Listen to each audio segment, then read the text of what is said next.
안녕하십니까. 레지스탕스 정광영입니다. 여러분, 자본주의는 자신의 아이디어와 노력으로 돈을 거대하게 많이 버는 사람들, 그 사람들을 욕하지 않고 존경합니다. 오히려 그 사람들이 제대로 더 많이 벌어서 더 많은 세금을 내고 그 세금으로 모두가 혜택을 받기를 바랍니다. 그런데 푸틴이 전 세계에서 가장 부자인 일론 머스크보다 더 부자라고 하면은 이게 어떻게 된 일일까요?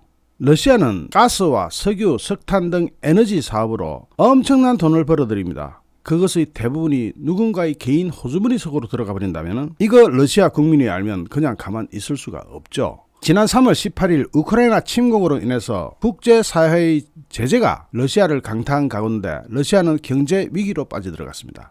그런 가운데 러시아의 수도 모스크바 루즈니키 경기장에서 열린 크림반도 합병 8주년 축하 콘서트 무대에 올라서 5분 동안 연설한 푸틴. 당시 푸틴은 세계적으로 값비싼 명품을 두르고 연단에 올랐습니다. 그런데 그 명품을 알아보느냐? 푸틴은 러시아 국민들이 자신이 무슨 명품을 걸치고 나왔는지 모를 것이라고 생각했을 겁니다. 당시 입었던 푸틴의 패딩, 요게 이탈리아 브랜드인 로로피아나 제품인데 가격은 약 1600만원에 이릅니다. 이 1600만원은 러시아의 평균 연봉에 비하면 러시아 평균 연봉이 약 791만원입니다. 67만 8천 루블.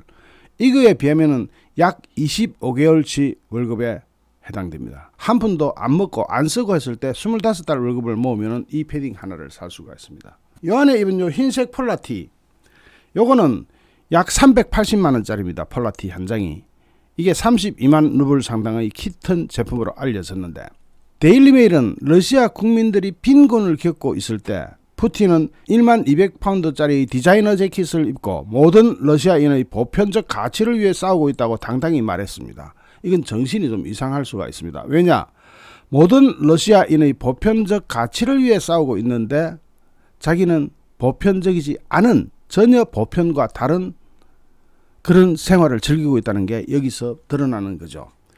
푸틴의 재산이 도대체 얼마일까? 이것을 정확하게 아는 사람은 지구상에는 없습니다. 이걸 알았다가는 어떻게 되죠? 이걸 밝히려고 시도해가지고 서방 세계에 정보를 제공했던 사람들은 모두 다 죽고 한 사람도 살아있는 사람이 없습니다. 나발리는 아직 좀 살아있네요. 러시아 투자시장의 큰손인 에르미타즈 캐피털을 설립한 미국인 펀드 매니저 빌 브라우드는 2015년 2월 달에 CNN과의 인터뷰에서 푸틴의 재산은 약 2천억 달러에 달할 것이라고 밝혔습니다. 이것도 7년 전의 데이터입니다. 7년 전에 2천억 달러, 232조 원. 올해 일론 머스크의 재산은 2022년 3월 11일을 기준으로 주가와 환율을 종합해서 계산해 볼 때 순자산 규모가 약 2190억 달러, 265조 5400억 원으로 추정되고 있는데 7년 전의 232조 원을 그냥 단순히 이자만 굴려도 지금 일론 머스크보다 훨씬 더 많죠. 어쨌든 일론 머스크는 공식적으로 세계 1위 억만장자가 됐는데 이 일론 머스크의 재산 형성 과정에서 푸틴처럼 국고를 탕진했다든지 남의 돈을 훔쳤다든지 또는 세금을 탈루해가지고 거기에 대한 처벌을 받았다든지 하는 기록은 전혀 없습니다. 푸틴 같은 자리에 있지 않고서야 국고를 탕진해서 자기 호주머니로 닦아 넣어버릴 방법은 없죠. 그건 뭐 전 세계 아무도 없습니다. 푸틴만 가능한 일이죠. 그런데 이번에 미국은 푸틴의 딸들에 대해서 제재를 했습니다. 푸틴은 그렇게 많은 재산이 있어도 러시아 안에 있는 거는 외부에서 못 건드리니까 바깥에 있는 것을 찾아야 되는데 푸틴이 요 사람 저 사람 차명으로 다 분산시켜 놔가지고 찾기가 굉장히 힘들었습니다. 그래서 이번에 미국은 푸틴의 두 딸들을 제재 명단에 털컥 올려가지고 재산을 뒤지기 시작한 겁니다. 그러면 푸틴의 두 딸 재산을 도대체 얼마나 감춰 놨을까요?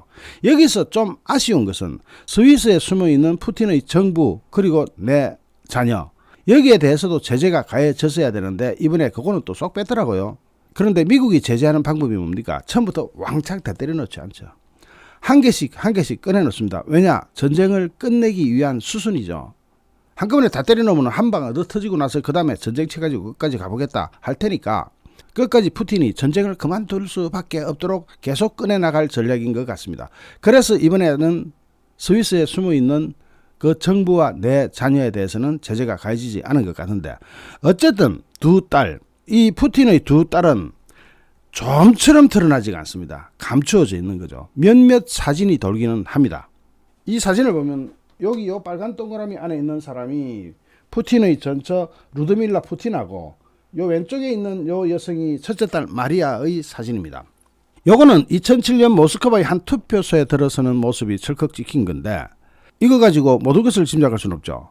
첫째 딸 마리아는 푸틴 대통령이 정부 지원금으로 수십억 달러를 투자한 유전학 연구 프로그램을 이끄는 중이고 2014년 네덜란드 사업가 요릿 요스트와 결혼을 했는데 이 요릿 요스트는 네덜란드 암스테르담에 위치한 고가의 펜트하우스를 소유한 것으로 알려졌는데 푸틴과 밀접한 관계에 있는 가스프롬 방크에서 근무한 경험이 있다고 합니다.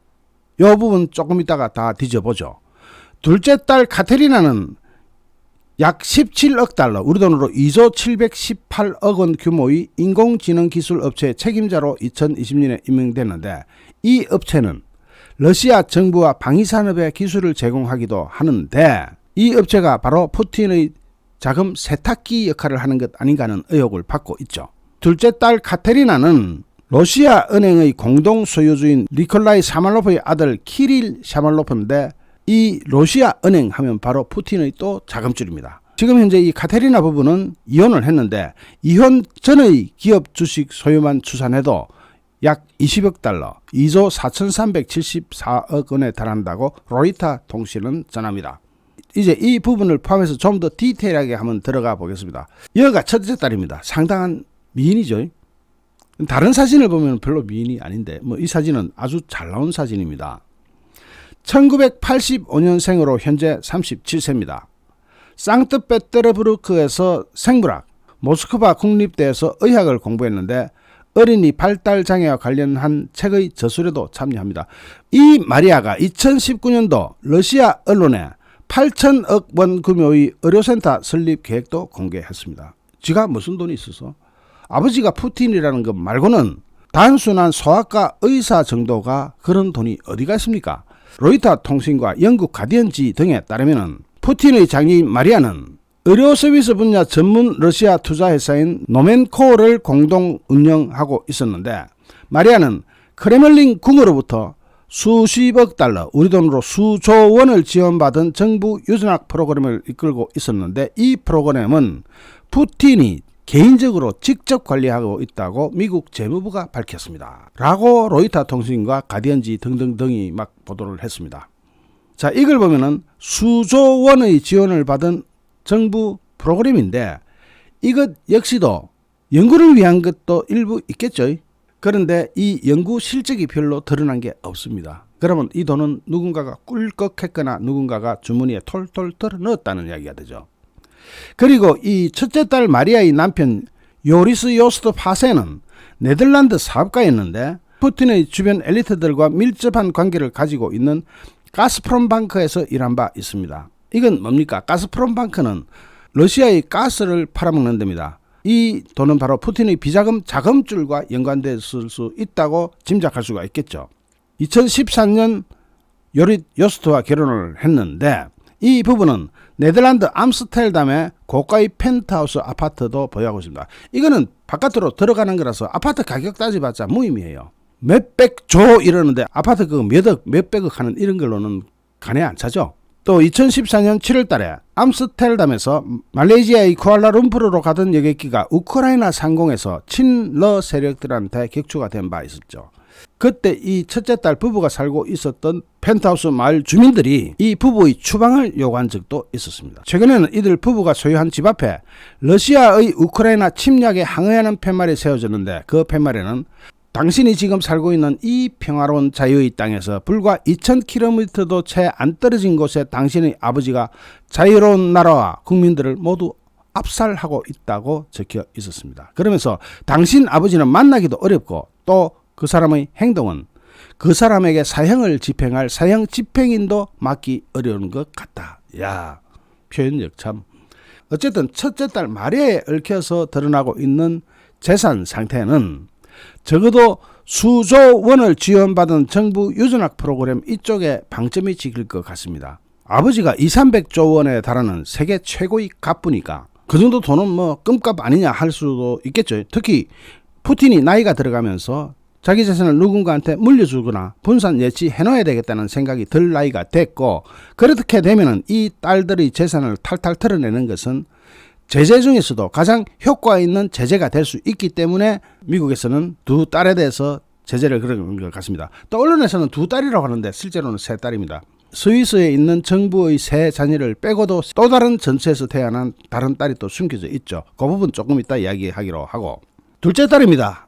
둘째 딸 이 사람은 한때 한국인하고 결혼할 뻔했어요. 당시 2010년 국내 언론에 보도된 바에 따르면 한국 해군 예비역의 장성 아들인 윤 아무개 씨와 교제한다고 보도가 된 적이 있죠. 이 윤 씨는 모스크바 주재 한국 대사관의 해군 무관으로 근무하던 아버지를 따라 러시아에 거주할 때 예카테리나를 만난 것으로 알려졌습니다. 예카테리나는 그 당시까지만 해도 상당한 미모의 여성이었다고 합니다. 이 한국인 윤 씨는 한때 결혼설까지 보도가 됐지만 당시 윤 씨의 가족은 둘이 잘 알고 지낸 사이였던 건 맞지만 결혼은 사실이 아니다라고 부인을 한 바 있습니다. 이 예카리나는 상트페테르부르크 인근의 호화 스키 리조트에서 3일 동안 비밀 결혼식을 치렀는데, 그 신랑은 푸틴의 오랜 친구이자 로시아 은행의 공동 소유주인 니콜라이 샤말로프 아들인 키릴 샤말로프로 알려졌습니다.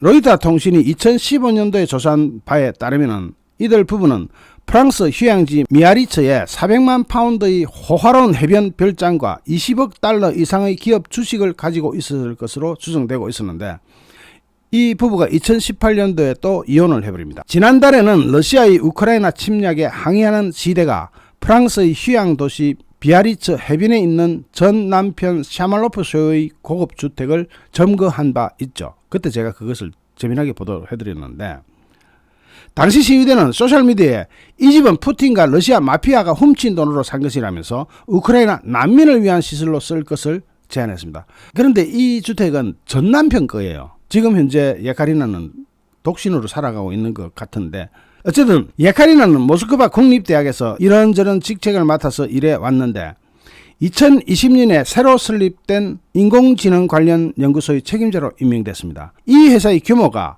약 2조 718원 17억 달러에 또 해당됩니다. 뭐 말만 꺼내면 2조 큰 딸도 2조 뭐 이랬었고 작은 딸도 2조 이랬었고 2조가 이 집에는 뭐 드러나는 재산 중에서는 공통점을 가지고 있는 것 같습니다. 이 연구소는 푸틴이 인공지능 개발의 국가 전략의 가장 본질적인 기관 중 하나라고 꼽았는데, 사실은 이 예카리나가 댄스를 좋아했어요. 뭐 댄스 좋아한다고 공부 못하라는 법은 없긴 한데 2013년 스위스에 열린 댄스 대회에서 파트너와 함께 5위를 하기도 했는데, 그런 댄스를 좋아하던 사람이 갑자기 약 2조가 넘는 연구소의 책임자로 임명됐다? 이거는 납득하기가 힘들죠. 물론 카테리나는 상트페테르부르크 주립대학교, 모스크바 주립대학교 등에서 물리학과 수학 석사 학위를 가지고 있습니다. 그런데 여기서 정말로 재미난 게 있습니다.